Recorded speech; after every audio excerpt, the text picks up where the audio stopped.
Buenas tardes, señorías.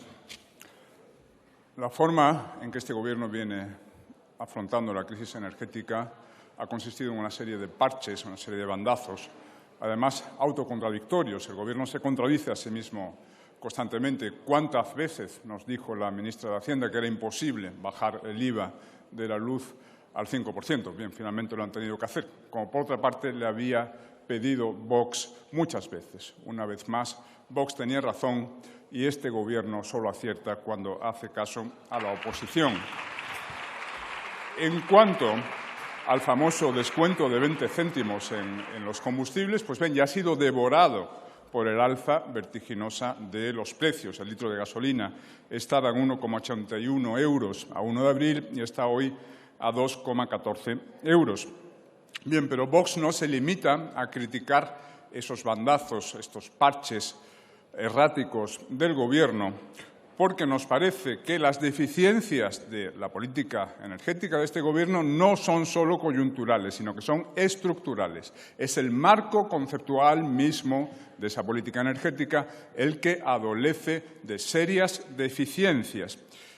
Es un marco erróneo basado en la obsesión climática y en la renuncia a la soberanía energética. Por tanto, en esta moción nosotros lo que hacemos es presentar las líneas maestras de la que sería la alternativa energética de Vox, una alternativa basada en principios exactamente opuestos. Por ejemplo, nosotros apostamos por la soberanía energética. Nuestra dependencia energética en este momento es de un 74%. Importamos anualmente gas natural en cantidad de 379 teravatios hora, 57 millones de toneladas de petróleo y 4 millones de toneladas de carbón por un precio total de unos 19.000 millones de euros anuales. Por cierto, gobiernos tanto del Partido Popular como del Partido Socialista desmantelaron en su momento nuestra industria del carbón. Otros países europeos en este momento están recurriendo de nuevo, volviendo a abrir centrales de carbón para hacer frente a la emergencia, es el caso de Alemania, o también para, digamos, compensar las insuficiencias de las energías renovables, en las que, por cierto, Alemania es líder. Bien, el problema es que la Ley de Cambio Climático, votada hace un año y solo Vox votó contra ella, nos hunde definitivamente en la dependencia energética, especialmente en virtud de sus artículos 9 y 10, que prohíben no ya la explotación, sino siquiera la investigación de posibles yacimientos de hidrocarburos en el subsuelo español. También prohíbe la minería del uranio.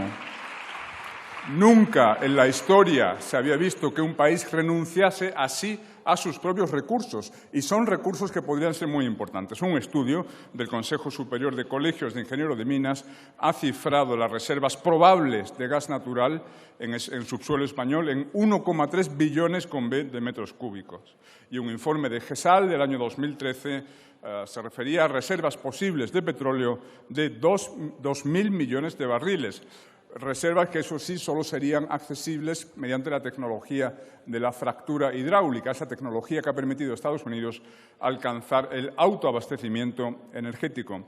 La consultora Deloitte estimó que la puesta en explotación de estas eventuales reservas de hidrocarburos permitiría la creación de 260.000 empleos y un incremento del PIB español de un 4,3%. Por tanto, si Vox llega al Gobierno, lo primero que hará será derogar esa delirante Ley de Cambio Climático que nos impide aprovechar nuestros propios recursos. También sacaremos a España de los acuerdos de París, del Pacto Verde Europeo y de cualesquiera acuerdos internacionales que obliguen a nuestra economía a sumarse a ese proceso histérico, acelerado y ruinoso de descarbonización. Un proceso que está teniendo ya un coste astronómico que simplemente las empresas y las familias españolas no se pueden permitir. Y no exagero, es el propio PNIEC, nuestro PNIEC, el que reconoce la necesidad de 240.000 millones de inversiones descarbonizadoras hasta el año 2030. Cuanto al Pacto Verde Europeo, habla de la necesidad de 260.000 millones anuales de inversiones descarbonizadoras para alcanzar los objetivos propuestos de reducción de 55% de las emisiones europeas de CO2 respecto a los niveles de 1990. Hablando de CO2, hay algo que muy poca gente sabe, y es que la Unión Europea es en este momento responsable de solo el 9% de las emisiones mundiales de CO2 y España es responsable de un insignificante 0,7%. Europa se va a empobrecer, va a machacar su economía, por tanto, para conseguir, si alcanzar ese 55% de reducción, estaríamos reduciendo las emisiones mundiales solo en un 4 o un 5%. El planeta ni se daría por aludido.